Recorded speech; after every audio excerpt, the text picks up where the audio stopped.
Hello, good morning, good afternoon, good evening, and welcome to Sidetrack, your sci-fi TV and movie channel. We have a full house.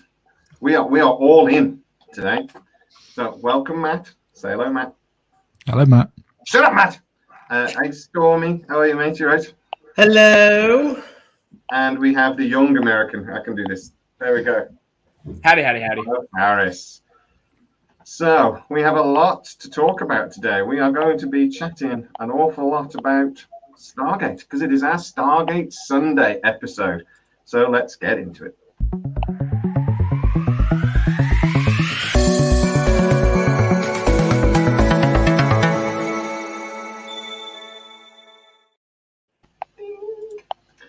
Before we start talking about Stargate, though, we'll do what we always do. What we've been watching, guys. Just a round course of Wednesday, right? Wednesday. Except for Wednesday. I need to. idiot. I really do. I do want to quickly talk about this because I have, as you know, poo-pooed Tim Burton. I have more than once said that Tim Burton keeps taking really good ideas and Tim Burtoning them and ruins them. I love Wednesday. I absolutely adore it. You guys have seen a few bits. What do you think? What do you think, Stormy? Before we get into it. About Wednesday? Yeah. I had, it's we're also used to having trepidation for whatever new thing comes around. Oh, thank you, Shelley. I'm just the cutest. So we all have these trepidations. Like, oh, here's this cool idea, but someone's going to screw it up. It's going to be terrible. I'll be vomiting by my bedside for a month. But Wednesday was damn awesome. I threw my back out trying to do the Wednesday dance, and I'll probably be in a brace for the next month. But it was really good. Tim Burton, not a slouch, of course, right? And the Ortega, I think her name is the actress. Jenna Ortega, yeah, it is exceptional. She's a dream. Just exceptional. And Christina Ricci, also exceptional. I really like the way that they put her, they wrote a new role for her, and I don't want to give any spoilers away, but very, very, very good. I just can't say. I'm only in the third episode. She's just gone into the clicky thing, and that was then the third episode in, so I don't know what she's with her. I'm like, I love her so much. You're in for a good time. I never understood why Christina Ricci never became quite like an A-list celebrity. That she always sort of destined to be as a child actress. She's never quite, done like that. Yeah. There was this one show that she was the featured actress in. It was a television show called Pan Am. It ran for I think 10 episodes here in the States, and it was really good, but for whatever reason, it never, no pun intended, Pan Am never took off. But she was really good in it. I mean, her acting skills are awesome, but it's just, I don't know. She was great at really edgy things like Prozac Nation back in the day, and it's just, I don't know, maybe just Hollywood doesn't like indie movies. Just some fantastic indie movies over the years, isn't she? She was doing Casper as I was growing up. You got me? She was doing Casper as I was growing up too, which was great. Another franchise under her belt, But you grew up last week. Come on. Yeah, feels like he hasn't grown up yet. What are you talking about? Working on it. I like the little things in Wednesday, like the no blinking thing. It's like apparently she didn't blink in one scene, and Tim Burton noticed and went, "That's what she should do. Just don't blink." And when the actress was told that, she was like, "You seriously? No, I can't blink in any scene now." And you don't notice it, but once you notice it, it's like, yeah, that's something Wednesday would do. That's fun. Matt, I did notice in one scene she does blink. I saw it. I saw it. I've seen it once or twice where she's like reacting to something, and it just. It was in like episode 2 or 3 or something. It was just before the camera panned to her. Literally a split second, you saw her blink like to start her take. I saw it. It's like, I see what you did. I see what you did. And what do you actually think of the casting, Matty? I mean, Jenna Ortega is amazing. Yeah, I didn't know anything about her before. Don't know what she's been in before that I would have seen. As it seems, I did have a quick look at her like IMDb, and it's all stuff like kid stuff basically. So I would have been a little bit too old. Ooh, there's a visitor. She's doing the washing. Yeah, it was all stuff that I probably wouldn't have been interested in. But no, I think she's perfect for the role. You know, the only casting, I don't know what you guys think, the only casting I think they got wrong in this movie is Gomez. I think the guy they got to play Gomez, I don't know if he's a mate of Tim Burton's or what, but other than that, Catherine Zeta-Jones as Morticia, oh, come on. Yeah. There's a very Gomez centric episode coming up that you'll see, and it's pretty good. Yeah, I think he's creepy. I don't like him at all in it, but other than that, it's glorious. I love that actor. Catherine Zeta-Jones is good in it too. Yeah, and she plays Morticia. Good. Yeah. I love Louise Guzman. We love Morticia. Yeah, we like Morticia very much. Just give me 1 second, chaps. 1 second. Oh, I'm frozen. I have to mute myself.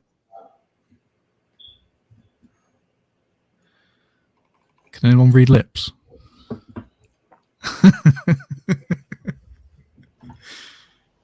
My wife's got housework to do, but I was just asking her very politely if she wouldn't mind going away.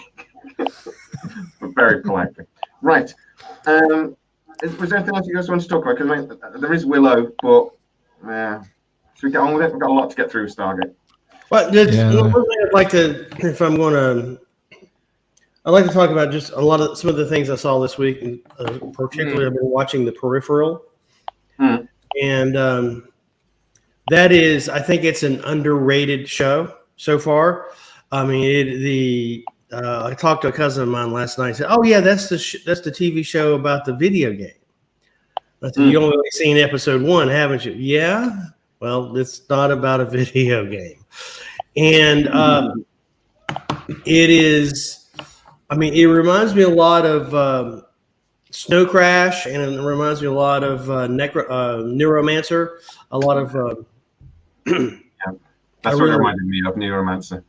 Right. A lot of really, I don't know, cyber action films or something. Yeah. You know, not like in the vein of Johnny Mnemonic, but if this should have been what Johnny Mnemonic should have been what this show is. Anyway, yeah, I really want to pimp out. I actually think it's the best highbrow sort of sci-fi out there at the moment. I think it's the best like pure sci-fi show out there at the moment. I think it's absolutely fantastic. I haven't seen all of it yet, but I've loved what I've seen. I mean, so far I'm into episode 4, and there's not a sex scene, which is it just occurred to me a little bit earlier, like didn't even notice, and so it's not like they're just using Moretz as some sex symbol. It's a really gritty. It kind of reminds me of Ozark, but without the drugs. Yeah,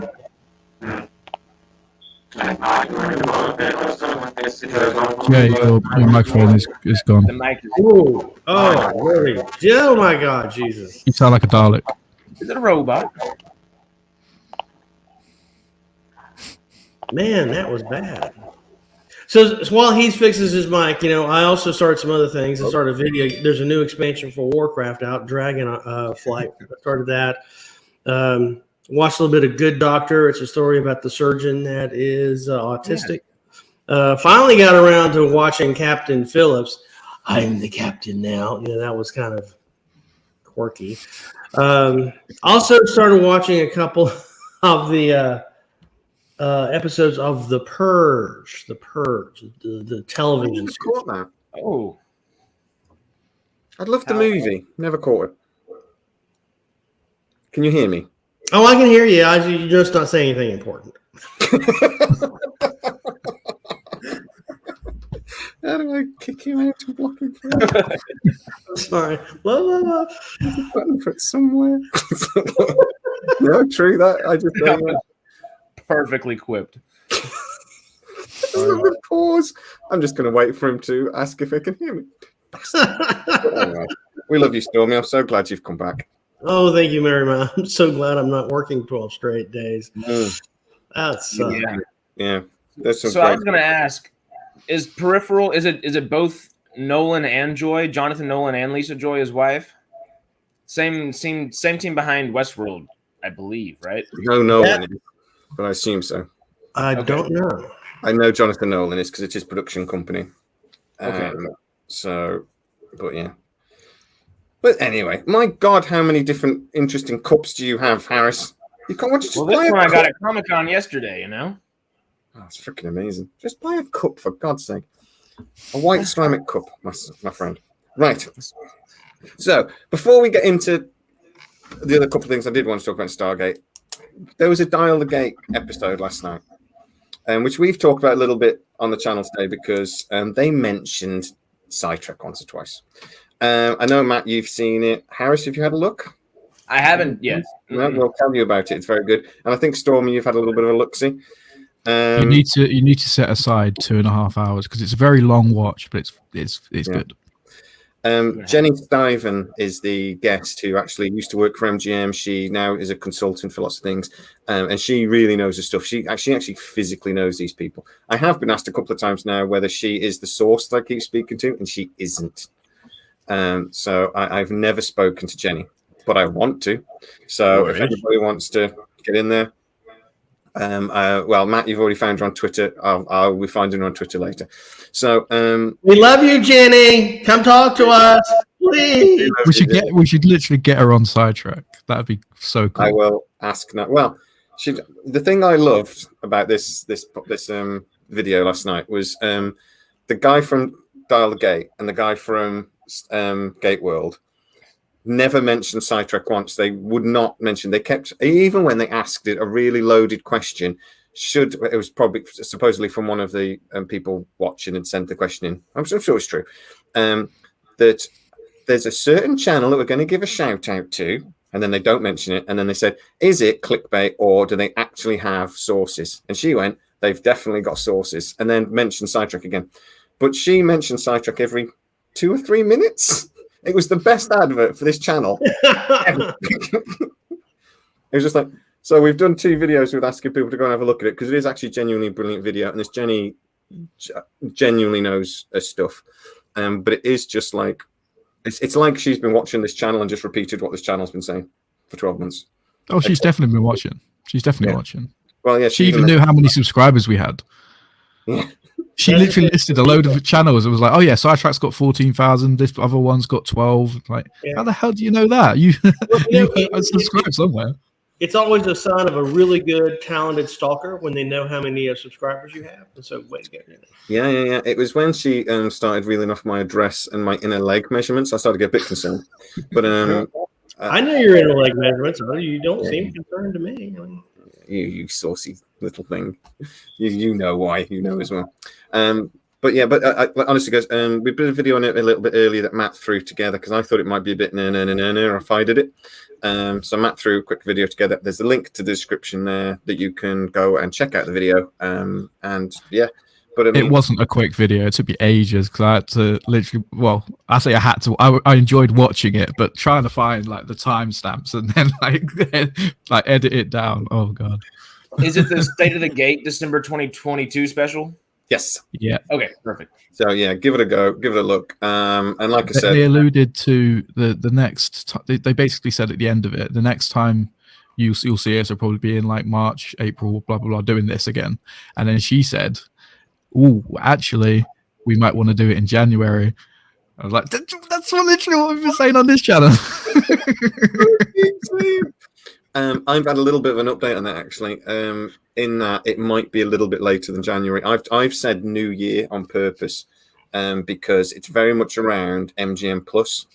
MGM Plus transfer date might be getting pushed back, so we'll have to see on that. But if it does get pushed back, I could see this getting pushed back. But the big thing we're waiting on is the MGM head of movies, and they still haven't hired anyone. But they've just shifted a couple of people out. The rumors it's to allow the person to come in. So once they come in, and they get to. But that leads nicely into actually the first thing I wanted to talk to you guys about today. The reason why ahead of movies for MGM is important is because the big rumor I'm being told at the moment is, and actually this is something Jenny Stiven spoke about in the video yesterday, was that plan A for Amazon was always to do a movie first and then a TV series. I'm actually hearing it might be movie, which, sorry, we all assumed that would mean straight to Amazon movie, because that's what Amazon do, right? But now we know Amazon want to do movies straight to cinema. So I'm being told that maybe actually they might be pushing for a straight to cinema movie. First of all, just straight off the bat, what do you think about that? Do you think Stargate is a big enough name that if they did a movie, it would be successful? I think yes, based on the original movie. The original movie did so well. I mean, the TV series did very well as well, but I think the original movie. We live in an age of reboots at the moment, where they redo movies all the time. So I think if they did a Stargate movie, it would have that kind of gravitas of Stargate is back and it's on the big screen, and because people who had watched the original movie in '94 would be like, yeah, I need to see that. They may not have seen this TV series. I'm guessing a majority of people probably would have done, but there'll be people that haven't. So you'll get that cross-pollination of people who haven't seen the series and people who have getting excited about it. So I think it'd be a good thing. It'd be a good thing. They've got a good baked-in audience already, and then the baked-in audience they already have seem to be pretty big fans. So that word of mouth is, well, if it's a good movie, the word of mouth will be really good. I would assume, at least, which will help. The only thing I've got slight issues with is if they do the movie, is it going to be a continuation from the original movie, or is it going to be a continuation from the series? That's we'll talk about that in a minute, because that's the only thing in the air, isn't it? Or it could just be a whole new kind of thing. The launching point of a completely new episodic series that we just can't imagine right now. Yeah. Well, that is one of the options, to be honest, because the way I'm being told they want to do is that Amazon apparently are obsessed with Disney. They look at what Disney are doing. We've talked about this loads of times, in that they wanted to do like a Marvel style franchise, where it would be movies, TV series, and they're all like intermixed with each other, sort of thing. But Amazon look at Disney and think that that's the way, that's what they want to do. They only see Disney as their competitor. They don't really see anybody else. They don't really follow Netflix's model at all. So if they did do that, I just think a movie to kickstart it is the only way they can go. But if you're kickstarting a franchise, right? I was just saying this in a video. If they just start a series, how do you get new fans to come and watch it? We'll go crazy. We'll be like, fuck yeah, Stargate, woo, woo. Yeah, put Michael Jackson. Don't put Michael Jackson in charge. Put Michael Shanks in it. Gators we'll watch that shit. But how do you get in new people to watch it? Well, I mean, the old try and true method is advertising, or just throw Jason Momoa at it. Put him in there for like 30 seconds. All of a sudden, it's more people than you can possibly imagine. But yeah, I'm imagining if you could get some sort of spinoff from Atlantis or some sort of new tale with Jason Momoa, that would. I mean, he kind of got his start with Atlantis. And he probably is at this point, the biggest star out there. I mean, how many new shows has he had? There's Frontier. There's Sea. Sea was just amazing. Yeah. So if we got a Ronin series, like him as a runner, that would be insane. God. Right? I'd love that.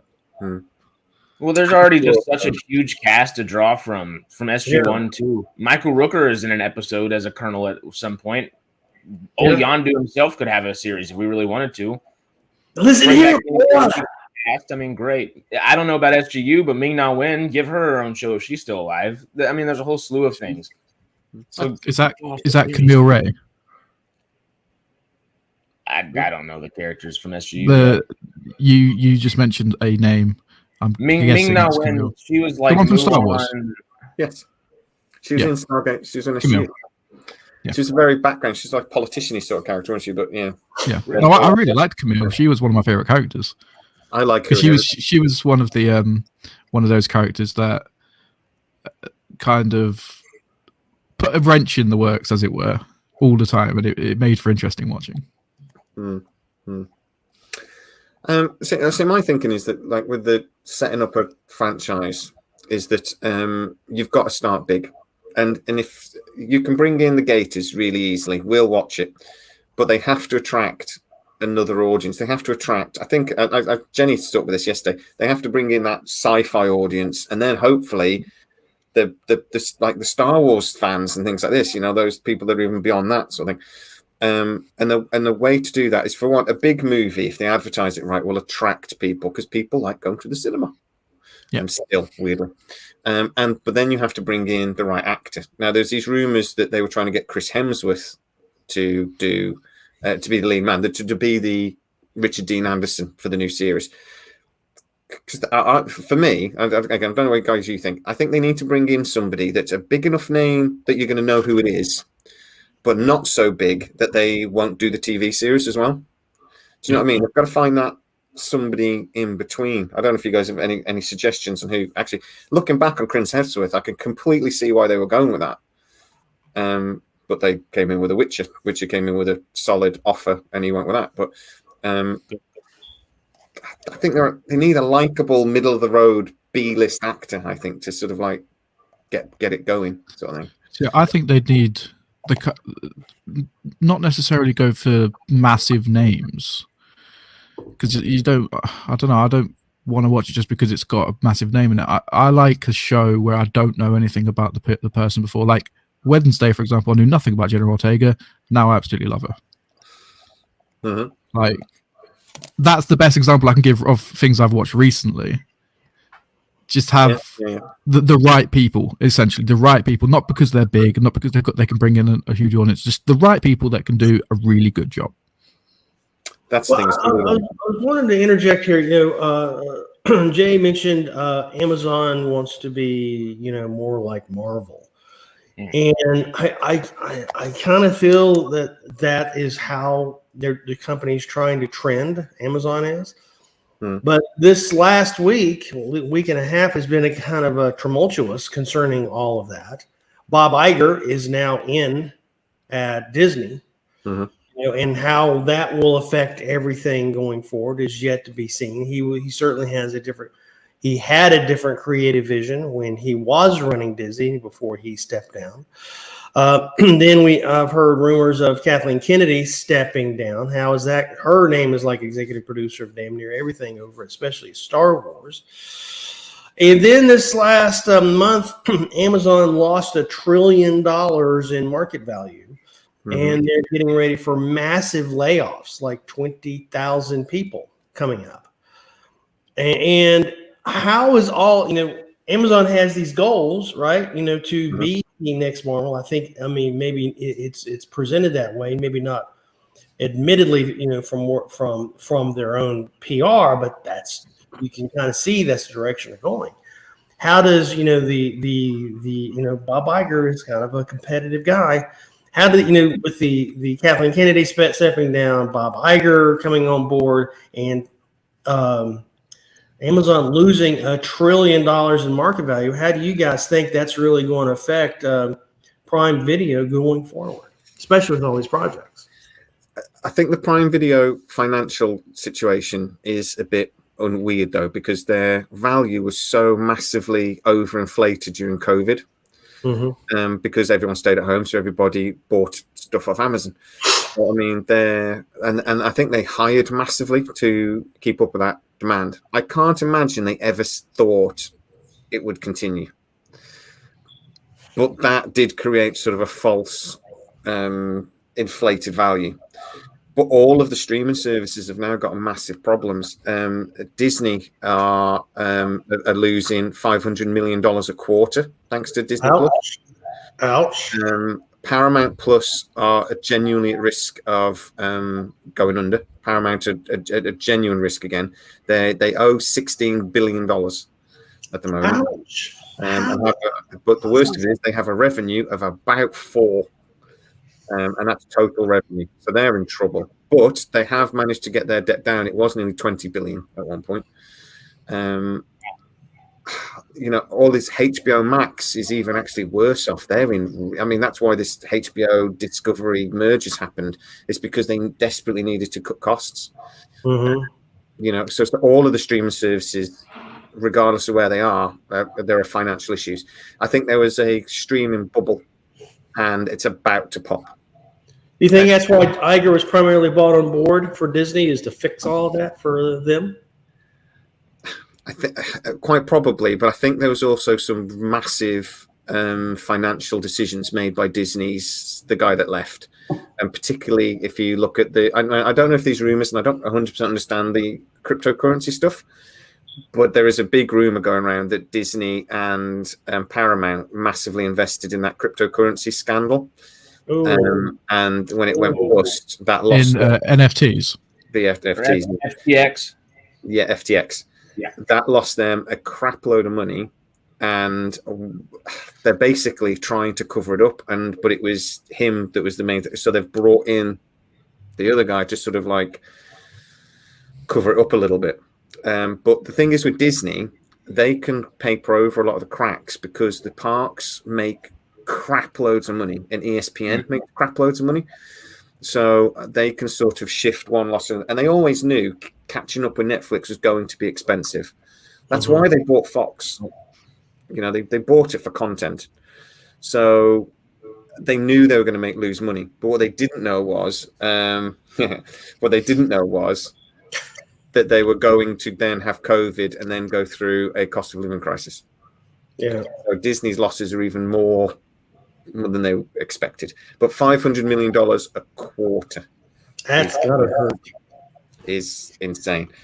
And Paramount as well are in trouble because they have had decent subscription numbers with Paramount Plus worldwide, but they had loads of deals. Like here in the UK, you get Paramount Plus for free if you have Sky Cinema.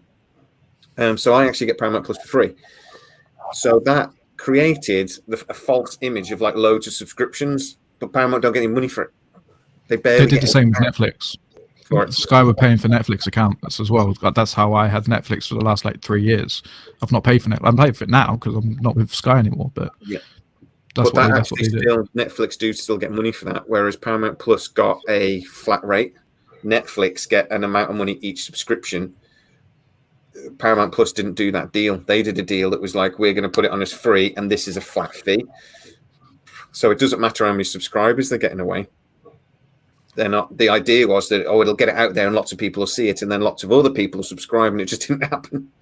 So Paramount Plus is massively in trouble as well. So I mean, it's all of the subscription services at the moment, but the media industry, it's just fucked. You saw yesterday that there's technically a new king of streaming services, right? We were just talking about her. Whatever. Yeah, Amazon just overtook Netflix as the most subscribed streaming service, I guess, which is interesting. So hopefully that means that they're stable in the movie and TV realm. But I did read that story. It's not 100% true, is it, though? Because they're not quite sure. It depends how you look at the numbers. Because the problem is with streaming services and Netflix is they're notoriously secretive about all the different numbers and how many subscribers they've got and everything else. So, but the one thing I do like about Amazon, and actually Jenny spoke about this yesterday as well, actually, is that Amazon are really putting themselves into the position to be like the hub streaming service for everybody, particularly worldwide, that you can access everything else through Amazon. And all the movies, everything you can, sports events, everything you can get through Amazon. So they are becoming the go-to place. Disney is great for content. They've got probably the best content of all of them. For me, I probably watch Disney more than anything. Netflix, I think, has improved for the last 2 years. It was really going downhill, but it seems to have really pulled their socks up the last couple of years. But Amazon, even though I probably watch it the least, it's probably where I go through to watch everything. And so they know what I'm watching because I'm watching through Amazon all the time. I got my Fire Stick in the back of the TV, and that's where I access all my Netflix and everything through that. I think one of the reasons why Amazon's probably taken over the likes of Netflix and stuff as well is, as you say, you can go through and watch everything else. But there's other services available. Like you can, with Amazon Prime, you watch all your live sports. But the thing that most people will have Prime for is free delivery. So they may not even be watching Prime Video. They may not even be watching any of the offerings content-wise, but they are going to be subscribed because of free delivery. And even though there's a cost of living like crisis going on right now, that's the one that they're not going to cancel because it's free delivery. They don't want to spend an extra £2 or whatever every time you buy something, because where are you going to buy it from? Amazon. Yeah. It's £7, like $7.99 or something, isn't it? So you might as well. Yeah. Add them quick, yeah. Then the people will then do things like with MGM Plus. So what I'm being told basically is that in America, if Stargate's on, it'll be on in America. It'll be on MGM Plus because that's where they're going to focus. America, they're going to focus MGM's new products. Worldwide, it'll go into Prime because MGM Plus will go on here, but it's £5 more, and Amazon apparently doesn't think people will pay for it as well. It'll be a bit like, I'm already paying for Amazon. I'm going to pay for this add-on as well. No, well, you can already pay for MGM as an additional already, so they're probably already looking at the numbers and seeing that no one's buying it, and that's probably why they're looking at that. Long term, if MGM Plus succeeds, they'll want it to promote it as its own channel worldwide. But at the moment, it's nothing. But I don't see that we're going to see more streaming services. I honestly think in the next 2-3 years we're going to see an amalgamation of TV services. Paramount Plus for me. When they decided to get rid of CBS, what they should have just done was gone, actually, you know what, Netflix, do you fancy merging? How about you have Star Trek and everything anyway. Why don't we just do a deal? We can keep CBS All Access here, but how about you become Netflix / Paramount or whatever, and we merge? And I think they would have, because Netflix would have gone crazy for that, all the Paramount movies and things. Yeah, Netflix would have lost their mind. The streaming services that band together and combine their libraries and things, they're the ones that are going to do well in the future. That's what I think anyway, because I've just said it, there's a cost of living crisis. People are cancelling things left, right and centre. All the amount of streaming services you've got available now, it's, if you have all of them, it's basically the cost of cable, and people don't want to pay for cable because there's loads of channels that they're not watching. So they're cancelling all these different services. But the ones that are going to combine, if let's say for example Netflix and Amazon, they combine forces, people would pay that subscription. It may be slightly more than a Netflix and an Amazon subscription. Maybe it'll be £10 a month rather than £7. But people would buy that, and that would be the one that succeeds. Well, what Ian said about Paraflix, I mean, there's all these other channels that are streaming that has quality content. They're just ad supported. I'm thinking of Comet. I'm thinking of Pluto TV, Tubi, and I mean the consumer is just slathered in streaming services and content. And if you do want to watch the very latest episode of, Brave New Worlds or whatever, you're going to have to go and watch Paramount Plus. But at some point in time, the properties, there's just these intellectual properties are going to have to be consolidated in some way. I mean, because I don't know. I mean, this last week in terms of streaming services, I watched iHeartRadio because I just had classical, on at my desk all week. It was playing in the background, and that's ad supported. I mean, I don't pay anything for that. So it's really a big problem, especially with the big creators like Paramount and HBO, and so that actually produce high quality television, allegedly, that they're going to have to figure out some other scheme. For Paramount Plus, they've got all the CBS content, and I mean that's cool, that's fine, but I'm just not a Jeopardy fan. I mean, there's lots of things on there. Just because of CBS, it's cool and everything, but I don't watch everything that is on that CBS has to offer. Hardly anything. There's a reason why Disney bought Fox. Yeah. On its own. Seasons of the Simpsons. I get it. I had Disney Plus for a year before the Fox deal was finalized, and I didn't watch it once. I had it basically because they had a deal, and it was like £40 or something for the year, and I was like, brilliant, all these new Marvel shows are coming out, and then they didn't come out for like 2 years. But But I got it, didn't watch it. Didn't watch it once. It's just for kids' movies, basically. There wasn't a lot else on it. And then Fox hit with Stars and all these other sort of like sub channels. And it's like, but I just think with Amazon, I think they're missing a trick a little bit. And no, they're not. But to be fair, they're not missing a trick. They're already doing it. Excuse me. They're doing like the Freevee, which is free to view TV shows. They've already got their own TV shows on there. Yeah. And they have movies things, but they have adverts.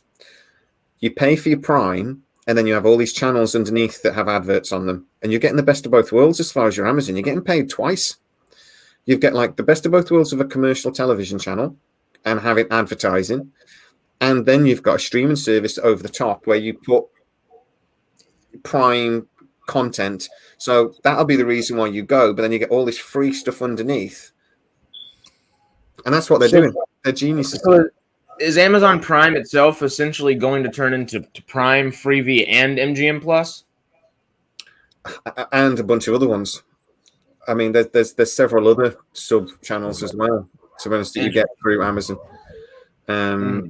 So what did Stars just become? Stars just became Lionsgate, did it? Lionsgate Plus. Oh, did it? Another one. I can't keep track. You keep more track than I can. I mean, you're hot and heavy on it. I mean, it's so much for me to absorb. It's like, oh, what? HBO Max over here, really, in the UK, is basically Sky Atlantic. They had a deal years ago. HBO Max didn't want to spread and have more streaming services over here, so Sky pay for it. So all HBO Max TV shows come straight to Sky Atlantic here, but they do it like a separate channel. So it's a Sky channel, but you have to pay a little bit extra for it. Okay. Instead of a streaming service, then it's on all the catch up, and it's sort of like part streaming, part normal channel sort of thing. So it's a bit of both. You can either watch it at 9 o'clock on a Monday with the adverts, or you can download it. Do they still do HBO Now and HBO Go in like Europe, I guess, or just strictly Sky Atlantic? We haven't got it. It's just the HBO stuff ends up on Sky Atlantic. The channels get it as well, to be fair. They do sell channels, all the main ones. Game of Thrones, Sky Atlantic. Way of the Dragon, Sky Atlantic. And then you'll get the odd HBO show and other channels, but mostly it goes on Sky Atlantic. Well, what's the financial health of Hulu these days? It's fun. I think it'll get merged into Disney Plus, won't it, eventually? But will it? Because NBC owns 25% of the company, or 15% of the company, enough to screw Disney over, or at least raise their price high enough where Disney might not want to pay that much. Here's why I ask it. I've got Hulu. I got it in 2016, 2017 with my Sprint telephone plan for free. And Sprint's gone away. Now it's T-Mobile, and I'm still getting it for free. I haven't paid a nickel for Hulu for almost, half a decade. And it's don't tell anybody publicly. Yeah, you just outed yourself. I mean, but you're going to bill tomorrow for 10 years worth of Hulu. I think that's the way things are going. But with Sky, then, with Stargate, if it did get a cinema release, what sort of budget would you expect for them to do that? Remember, a franchise that hasn't been on our screens for like 15 years, that they're going to need a massive portion of the budget for advertising. Yeah. For promotion, just to get it like the hype, to get the numbers in initially. So I don't know, $1 billion. I guess it would depend on how confident they are in it. Because if they're really confident and want that big old series to come back with movies and television shows, et cetera, they would put a lot of money into it. But if they treat it kind of like, I mean, Stargate's awesome and great, but it's always been made fairly cheaply, I guess. So if they kind of follow that same model, modern day, I don't know. It depends how they treat it, how confident they are in it. If they're confident, they'll spend a bunch of money. If they're not, same old Stargate in a lot of ways, maybe. But I don't know. I feel like they could go either way. Well, Stormy, okay, no, I'd say we'll get to January 15th. There's an announcement. Stargate are going to do a movie, and they've got a budget of $100 million. What's your confidence rating then for the franchise? Remember, $100 million 15 years ago was a crap load of money. Yeah. Well, these days, $100 million, if you're doing something like Stargate, it's going to take place entirely in a library. I mean, I mean, for something that's Everything will happen off screen. Oh, look at that!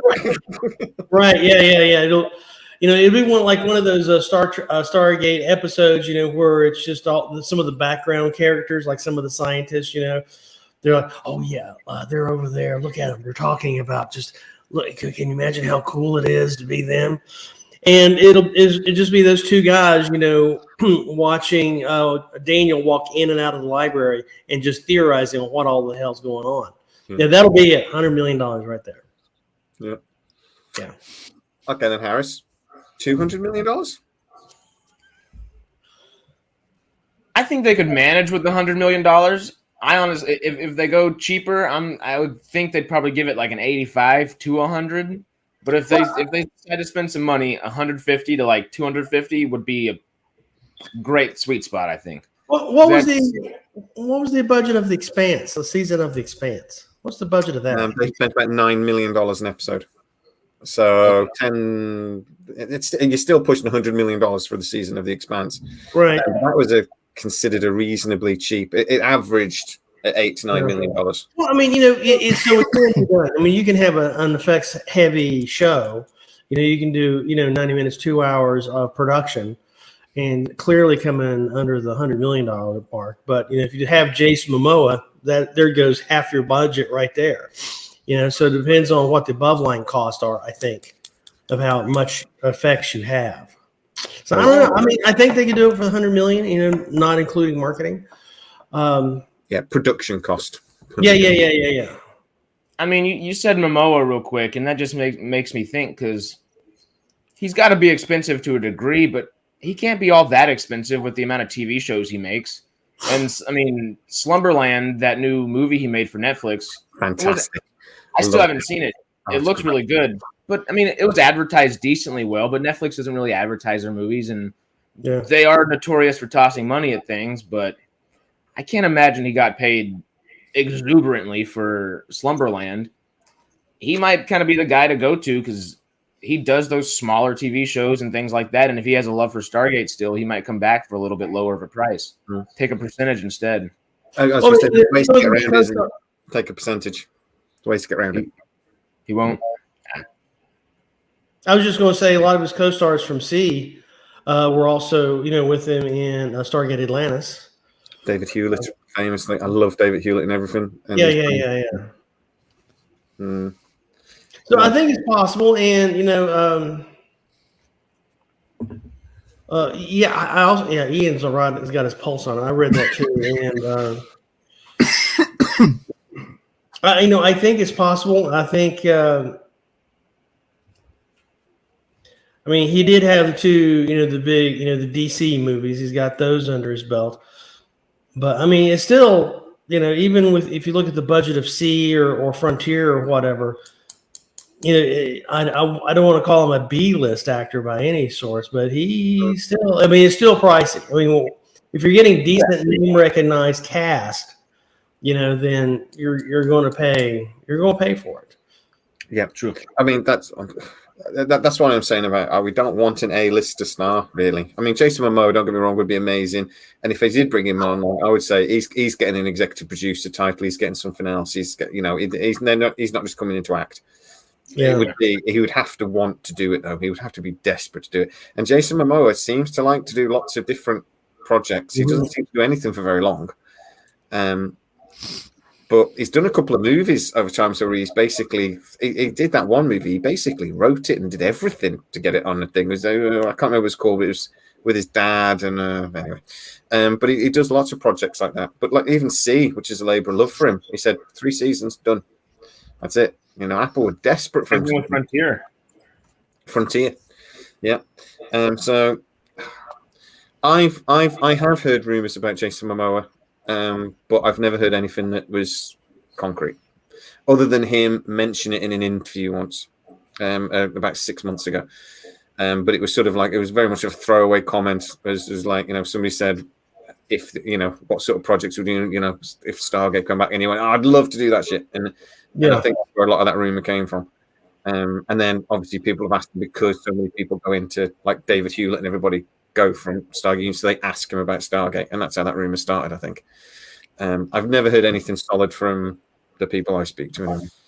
I genuinely think they probably think they couldn't get him. I'd be amazed if Amazon have even asked him, because they wouldn't. They just assume they couldn't get him. See, he's a great actor, but he's really only been in 3 movies that have made a bunch of money, or I guess 2 movies: Aquaman and Dune.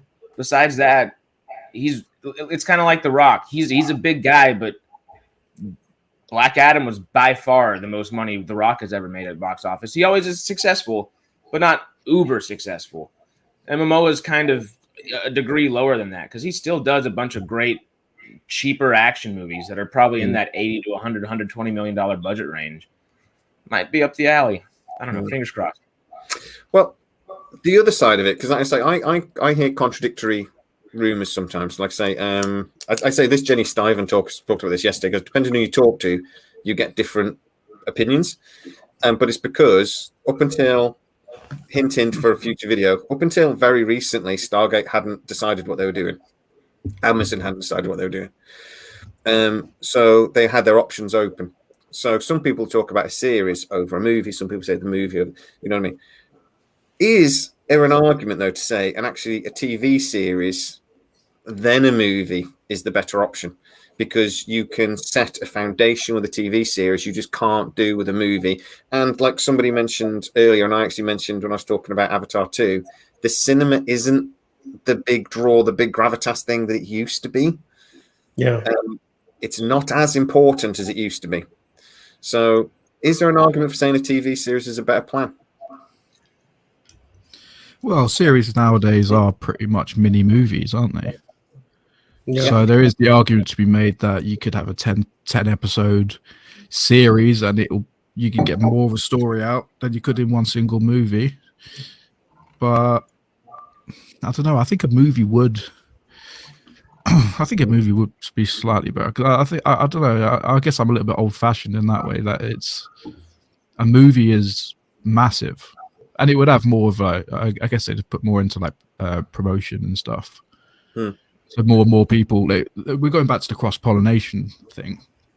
You'd have the core audience of Stargate fans who love the show, but then you'd have the general sci-fi fans who'd see it and go, "Oh, I remember watching Stargate, the movie back in '94. Maybe that'd be pretty good to watch in the new one."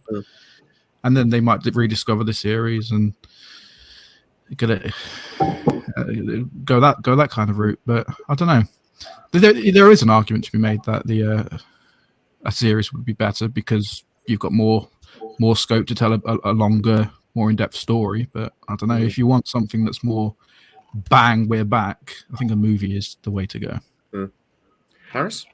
I kind of agree, but I think I agree for the most part. I see both sides. If Amazon were to do the series, and they really don't have to pay as much as we think of to promote things, because I mean, every time you order an Amazon package, when Rings of Power was on, what was on the package? Rings of Power. That's true. So anybody ordering anything is going to have Stargate on their stuff for a month, 2 months, 3 months, however long it's running.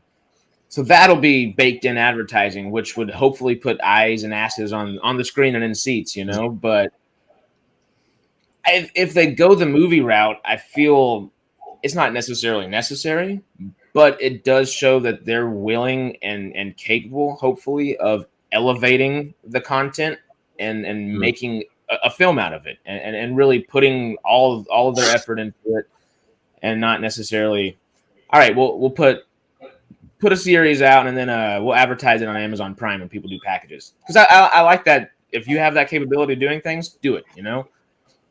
But I feel like a movie would be elevated in a way. Does that make sense? Yeah. Yeah, you know, it's almost like, you know, a movie still has this mystique about it, this this air of really big spectacle, you know.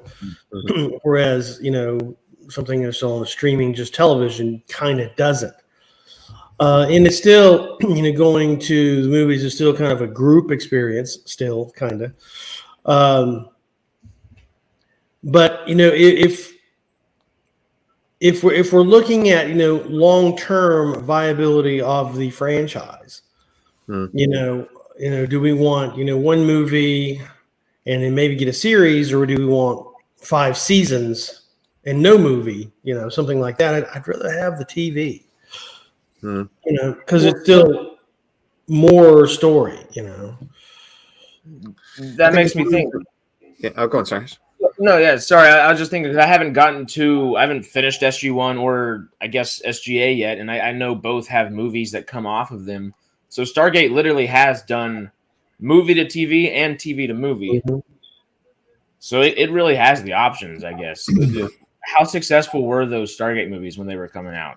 Did they go straight to TV? Were they? Yeah, to be honest, they went straight to DVD, but they did do quite well. Okay. They did good sales, but then they went to think, but there was a reason why we didn't get a third SG movie. DVD sales were starting to drop off. So, but there was a reason why we didn't get the third one. They didn't make as much money as we. But again, we were supposed to get a Stargate Atlantis straight to TV movie, and we never got it. The Extinction. Okay, yeah. so that never happened. Okay. Yeah. And a third or fourth, I guess. Yeah, and the movies didn't have that spectacle of a film, of something that released in the cinema. Something in spectacle. I'm referring to something that's got the quality of Dune. Yeah. You got to go see it in the theater because of the Avatar is another one of those spectacle movies, and I'm just wondering, how they would have to spend a butt ton of money to get to that spectacle to make use of the form of a theater, and I'd rather have 3 seasons. Everything has to be bigger, though, doesn't it? Have you ever heard that old story about J.J. Abrams and when he did the Enterprise A in the J.J. Abrams movies is enormous compared to the rest of the Star Treks. Yeah. If you actually look at the, because how geeky we are, it's 300 meters long and it's got this white thing, and it's enormous. And because J.J. Abrams went, it's going to look stupid on an IMAX. We've got to make it much bigger. But in a film and on the cinema, everything's the sets are bigger, the cameras they use and the technology they use is bigger. It's just like that's why these things cost a lot more money than they do. The TV screens, because in terms of Lord of the Rings, Peter Jackson's models were 12 feet tall. He called them bigatures because they were just massive. You don't get that with television. No. I honestly think that if they do go the movie route, it's because I would be massively excited by that, because I actually don't think the movie will make as much money as it would have done 10 years ago. And it's similar to the argument I said with Avatar. There's no DVD sales afterwards. Yeah. It would just go straight to streaming. So it's only going to make what it makes, I think. But if they went $200 million, did a movie, I would go, they're serious about the franchise. Because they're not doing this for money. Obviously they will make money, but they're doing it because they want to kick off the franchise in a big display. And I think that's the main reason for cinema now, because of everything you guys just said. It's still got that gravitas. It's still movie stars, isn't it? It's still, right. Even though movie stars appear on streaming series now all the time, it's still the movie star, the A-lister, the big cinema release. And I think Amazon want to take that next step. They don't want to do, 20 movies a year. They just go straight to Amazon. They don't want to be Netflix. They want to be a big movie studio. And that's why they bought MGM. Yeah. It's because they wanted that. They want that respect that goes with the MGM logo at the start. Yeah. I think also making a movie first, it would be better for audiences overall to get them excited and then move them on to a series. Because if you think about the movies we already had for Stargate, yes, we had the original Stargate movie, and that was what basically kicked off the entire franchise to begin with. And then we got a series. But then the other movies we got were straight to DVD. They would never have done well if they went to cinema, because there's so much backstory that if they went out to the cinema, let's take Arc of Truth, for example. That's the conclusion for the Ori storyline. If that was in the movie, in the theaters, they'd have advertised it, blah, blah, blah, blah, blah. People who went to see it and went, well, who are the Ori? Who are these guys? What's this? What's going on? So if they're kickstarting the series again, like a kind of like a reboot of refreshing the interest kind of thing, make a movie, get everyone excited, and then make a series. And I think that would just do loads better. One thing I thought would be an interesting premise for this problem, the new Stargate movie. Let's say one of the human civilizations out there in the stars that were transported off Earth, they were enslaved and they revolted, but they're rediscovering the gate. Let's say the gate was lost to them for a long time, and this other civilization totally. I think Harris has had relations with a woman since we started the stream. I just responded to the guy. I said, most not, my friend. 3 of us are married in here, and I live in Los Angeles in my mid-20s. Guess again. I'm not married. Should we just call our wives? But anyway, go on, Stormy. What were you saying, mate? I don't even know what the fuck I was talking about now. No, yeah. So what if there's this other human civilization out there, and they're going along and they're starting to explore from their point of view. Then all of a sudden they, waltz into Admiral Carter coming through a Stargate on another world all together. Mm. Mm-hmm. They're going to bring back General Carter. She's so coming back. General, excuse me, not Admiral. General Carter. Yeah. Goes into this thing about having to bring in more than just the core fans, right? Because Amazon don't really care about gators. If you think about it from a practical marketing point of view, they know they've got us by the short and curlies already. Yeah. They're not thinking about that. They're thinking, how do we bring in more than just the Stargate fans? So that goes into canon now, right? So we know with New Trek, they were a bit fast and loose with canon. I keep calling it like a hybrid way of doing it, that they pick and choose canon, and they pick and choose the bits that work, and they forget about the bits that don't.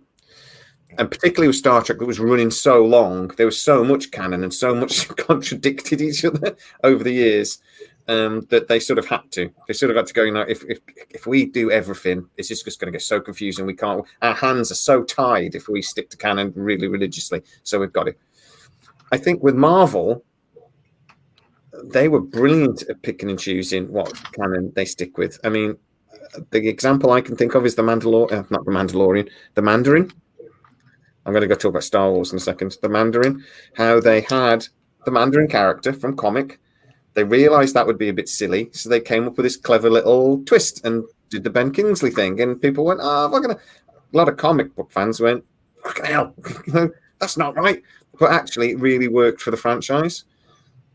Do we think Stargate's going to have to do something like that for it to work? Not just for the gators. We're not just thinking about us, because like I say, Amazon don't give a shit about us, but to attract a wider audience.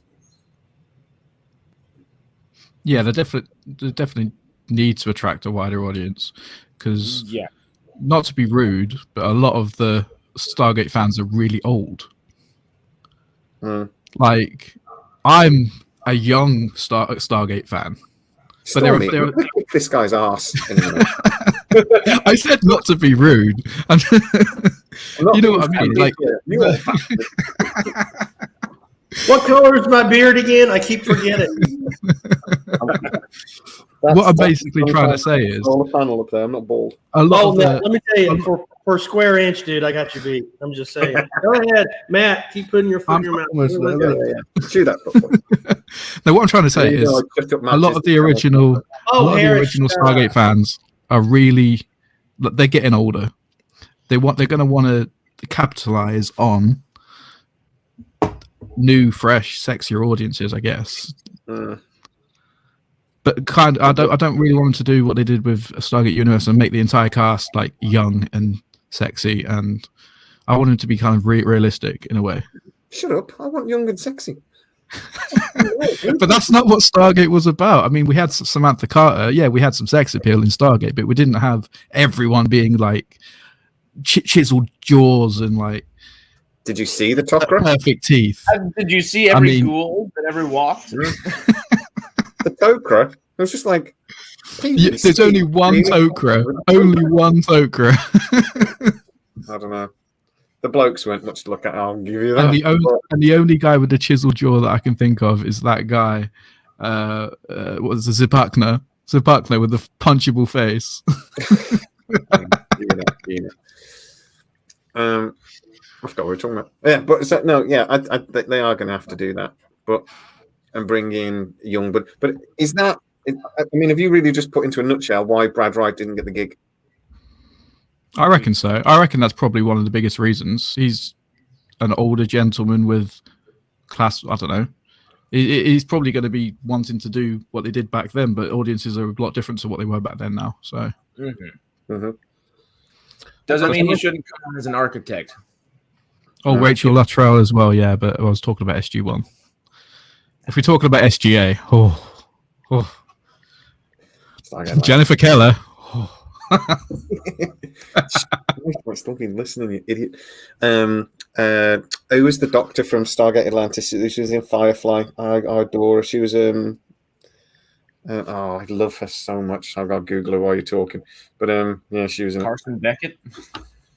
No. I'm still in season 1. Was it River Tao? Was that her name? Anyway, don't matter. Summer Glau. I was so close. Summer Glau. She's beautiful. So close, yet not. Oh, she's adorable. But yeah, I mean, I think they've got to. I do think that's why Brad didn't get the gig. I think they're thinking they don't care about the core Gators. They've just gone straight away. How do we get more people? Is Brad Wright the person to do that? Probably not. Will the fans, will the Gators be up for that? Of course. Do we care about them? No. We've got them anyway. That's Yeah, just because what they know. Even if we're going to complain, there's no Brad Wright, blah, blah, we're still going to watch it because it's Stargate. I've said this so many times on the channel. We're still going to watch it. And everyone who complains and says not going to watch it, yes, you are. You know you are. You are. Yeah, they have all of us baked in, and then I mean, don't kill me. baked in. Baked, you know, it fits in my vocabulary a little too well. I'm cute. Yeah. It's how we do. But same way. Don't kill me, Storm. But Rings of Power was not universally loved per se. Cut him off. I'm just good. cutting him off right now. I don't know who that is. These young people these days. But it is still the most viewed series ever, more so than House of the Dragon, which beat Game of Thrones' highest viewing series ever, and pretty quickly. I'm very shocked about that. You know, if Stargate gets advertised that same way, everybody gets a package. How many just people are going to be like, well, what's this? Let me check it out. Because they did it for Rings of Power. I don't know if that let them down, so maybe they won't go, but... Just realised Summer Glau was the other one from Firefly, and it was Jewel State. Jewel State was in SGA. Summer Glau was in Terminator. Yeah, she was the Sarah Connor Chronicles. Yes, Sarah Connor Chronicles. She's also lovely, but yes, I just wanted all these names going up in the chat. And I said, what the bloody hell? Oh yeah, that was mixed with the two. I ate a buck. Best line ever. Oh man, Firefly, someone Firefly's back. Anyway, so I was just say, talk about the hybrid thing though. Like Marvel did it brilliantly, I thought, early on. Not so well recently. We've had that discussion. Star Wars kind of did it as well, that they had all this beta canon and all this stuff going on, and they just decided, with the new TV stuff, goes, all right, we're going to forget that happened, and we're going to just concentrate on this canon, and that's it now, and we're marching forwards. And a lot of Star Wars fans kind of lost their shit for a bit. There's an element there of though, but just wait and see, and it'll be awesome. And I actually think the TV at least is freaking awesome. Yeah. Most part. They had to get the storyline straight for it to work going forwards, and that does mean something. You have to sacrifice stuff, and when you've got 10, 15, 17 series of a TV show with 20 episodes per season, that's a lot of stuff that's going to step on. That's a lot of canon to step on. Sometimes you got to pick and choose, I think. Well, as your resident Star Wars fan here, Yes, everything you just said about Star Wars, yes. Because the series are great, and they're definitely kind of holding to a very specific canon, but people were pissed off at Disney prior to being pissed off about the movies, because when Disney bought Star Wars, they said, same thing James Gunn just said with DC. Everything, whether it's comics, whether it's books, whether it's video games, whether it's movies, it's all canon. And they stopped that really quickly. The video games and the movies still technically all canon, and the TV shows technically all canon. But as much as I love old Dave Filoni, the guy that's behind a lot of the TVs, he just tosses comic book stuff out the window, tosses books out the window, which is odd because Disney made it such a prevalent thing to, okay, you want to buy the books, you want to buy this. And at a certain point, you're asking, why am I buying the books if you're going to change it in the TV show? So then people stop buying the books, and then they get angry that nobody's buying High Republic. And I mean, it's a complicated little scenario, but they kind of shot themselves in the foot in the process of doing it. But I mean, with Star Trek, I was always a Trekkie before I hit Stargate. With Star Trek, there was the beta canon, and it was different. The books are beta canon. It's not the same. If it doesn't appear on screen, it didn't happen. You know, and I know why. I don't know why Star Wars just didn't do the same sort of thing. Like, look, what's on screen happened. Everything else is lovely, but it's not much better than fan fiction. Let's just crack on. Well, they turned all of the books in Star Wars into legends, didn't they? Yeah. So it was all canon, but then they just said, "Oh no, now it's legends." So you can kind of look at it as, oh, it's like an alternate timeline kind of thing, or it's an alternate universe kind of thing. Well, yes, but also after 2015, all of those books were supposed to be canon. So then they did it again. That's when Disney bought it, and all the legends. I did it again. Yeah, that's what people were pissed off about. All the legend stuff, that pissed people off enough. We're like, okay, so all the books we've been reading for the past 30 years don't mean anything now? Okay, well, Disney's going to be in charge. We're bringing you new books.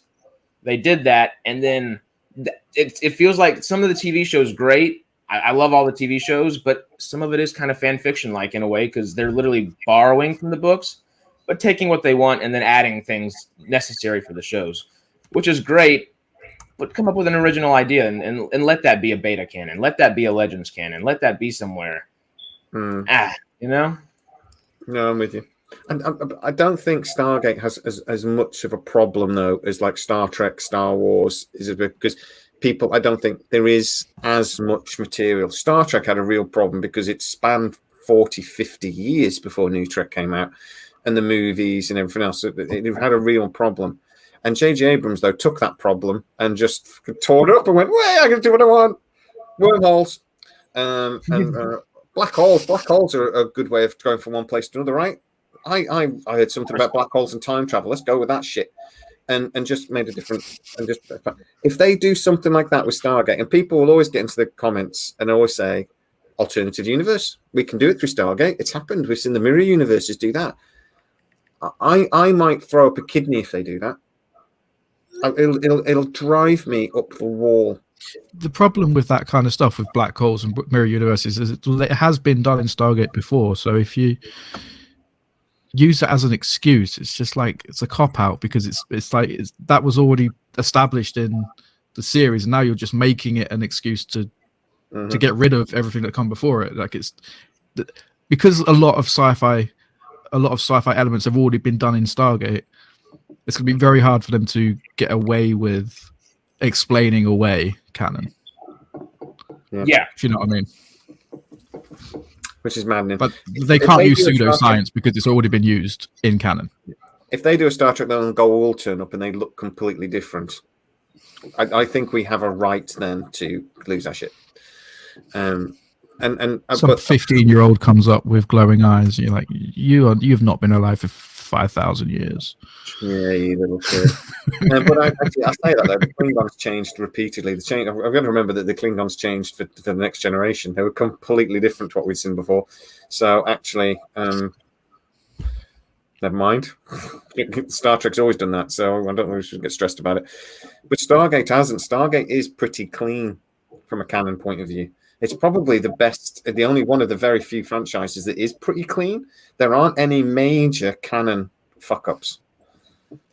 Well, we have to understand, like back in the day when it was first on, on the Sci-Fi channel. I mean, it ruled. You know, I mean, even though it was on cable only and on Sci-Fi channel.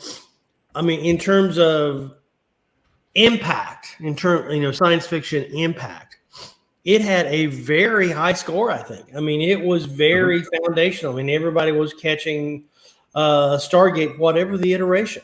Yeah. You know, it was heavily promoted by the Sci-Fi channel, and it did very, very well. And I think hit 10 seasons, broke records. Yeah, and I think one problem we have now is, you know, it's been a good hot minute since it's actually been a new series on television, and there's a lot of viewers, you know, that are in their 20s that were never around, Harris, when it was actually on new. You know, I mean, it's like Linton his mama's eye over in Texas. Yeah, it's like Deep Space Nine it was like 20 years old now since its first airing. I mean, a lot of these shows that we venerate and we talk about all the damn time are decades old. Harris, I'm about bringing a lot of that back for the new Star Trek card series, and I'm like, people haven't watched Deep Space Nine for years, and you're going to bring Cisco back and think people are going to know what the hell you're talking about. Yeah, like, yeah. But anyway, right, guys, we are over the hour mark. I think that's been a brilliant little chat. Thank you very much. Can I bring up one more thing? Go for it. Why not? Okay. So we were talking earlier about The Witcher. What do we think about Blood Origin? I can't wait. Michelle Yeoh's in it. I mean, yes, in the conversation. Yes, she is. Oh my God, I can barely. I think that's Netflix's big show for this Christmas. You know, traditionally everyone does like something big for Christmas. It's airing Christmas Day. Is it really? Yeah, or Christmas Eve or Christmas Day. That's their big thing there. Yeah, and Michelle Yeoh, goddamn, anything she's in, adore her. So can't wait. Do we think it's going to is living real Stargate? Okay. So are we going to? I mean, do we think that Blood Origin is going to make up for the loss of the loss of Cavill in Witcher Prime? Nope. Yeah. Nope. Yeah. Even as grandiose and wonderful Michelle Yeoh is, I don't think it's down for more than one season yet, is it? I don't know. I think it's in it being built as like a special series or something. No, I think it's a standalone series at the moment. I mean, it's a special presentation or something. It's not like they're not billing it as a normal series, but it's just like. Can you guys give me just 1 second? Sorry, 1 second. I'll be back. Talk amongst yourselves about, stuff. Stuff. Okay. So. Matt, you said at the very beginning that you saw a bunch of stuff this week for once. What were you watching? Oh, it was Wednesday. That's literally what I've been watching all week. Yeah, we spoke about it already, but yeah, I loved it. Good. So should I watch Wednesday or The Peripheral first? Because I'm debating both. Wednesday's only 8 episodes, so you can probably get through that in a day or two. Yeah, okay. Peripheral. Those episodes are long. Okay. So Wednesday or what? Like half hour in terms of plot. Wednesday's an hour long as well. I was listening. Thank you.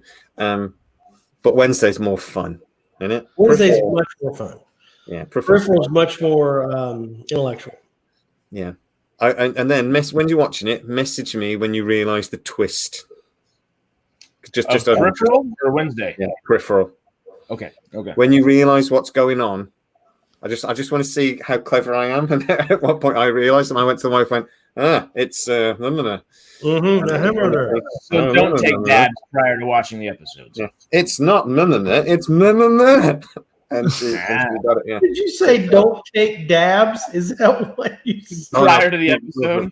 No, for the love of God. No, that's what I did before She-Hulk in that final episode, and just oh my God, right.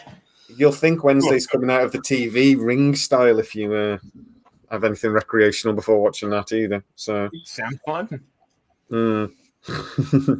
But guys, thank you so much. I really enjoyed that. And like I say, after that Stargate, I've forgotten the channel. Enter the Gate. Is it Enter the Gate? Is that right? Dial the Gate. Dial the Gate yesterday. Come on, man, get with it. They're awesome. Mr. David Reed himself. I've been watching it for years. Dial the Gate. Dial the Gate. And like I say, I got messages going, you've just been talking to him, Dial the Gate. So obviously I've been really looking forward to doing this video now because of that. Because we've got a brilliant community here. And, you know, it's these conversations. It's a highlight of my week. Not you, Matt. Stormy and Harris, though, you guys are fucking great. I love you Welcome guys. to California. Woo! No, Even people in the comments are telling me to shut up now, thanks to you, Jay. Yeah, Jay. It's pretty funny. They're quick on it too. I don't even have to start anything, mate. Normally, it'll just appear. So I get comments on your videos. With your Tuesday videos, you get constant shut up rats in the comments. Yeah. I'm like, I'm so glad. I need to do a t-shirt for that shit. But no, honestly, brilliant. This week I've got a couple of videos coming up with Stargate with some of the news I have hearing, particularly one rumor that, if true, is insanely exciting. Actually, it just feels like everything's coming together right now. And Jenny Stiven, as I said at the end of that video yesterday, she actually said, "I will do this again in March or April. We might want to do it in January." So, you know, and she's coming from a position of knowing a little bit more than we do. You know, I see, I'm like looking, you know, you get those paper and you get a hole and you look through the hole and you can see just like that little narrow image. I'm seeing little snapshots of what's going on behind these doors. And it just make me laugh as well. How many times I get told things and I've not understood what I'm being told. And then I'll get a message where going, that's not what I meant, dickhead, because I don't know the industry. They'll use terminology, and I'm like, he goes, well, just come in the fucking video and you explain it to them. He goes, no, I'll lose my job. Oh, okay, fine. But you know, she actually understands these things. So when she's telling me as well that everything I've been told is true, that just like makes me more excited, especially with a new Stargate in the new year. How cool would that be? It would be awesome. It would be awesome. Awesome. And we will go live. If it happens when I'm in New York, I'm going to lose my shit. So that will really do my head in. Or it'll be halfway through my Christmas dinner. Wherever we are, no matter what time it is, even if you're at work, we're going live. We're going live. Yeah. I want my boss in the corner. What are you doing? Shut up.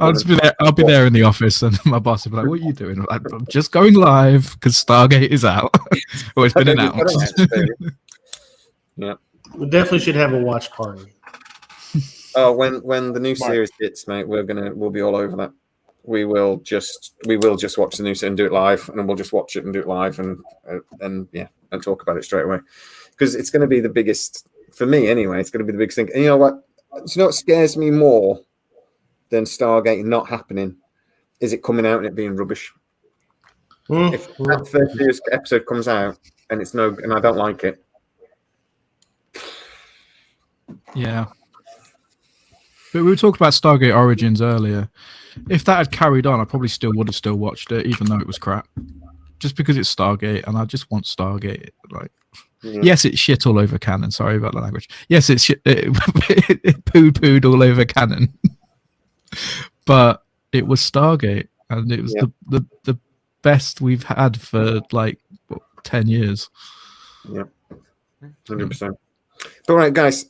As I say, thank you so much for taking your time out on a Sunday to talk on my little YouTube channel. I really, really do appreciate it. Thank you, everybody in the audience. You've gone great today, guys, in the audience over there. And with all the comments, I haven't been able to keep up. Absolutely brilliant. Thank you so much, everybody there.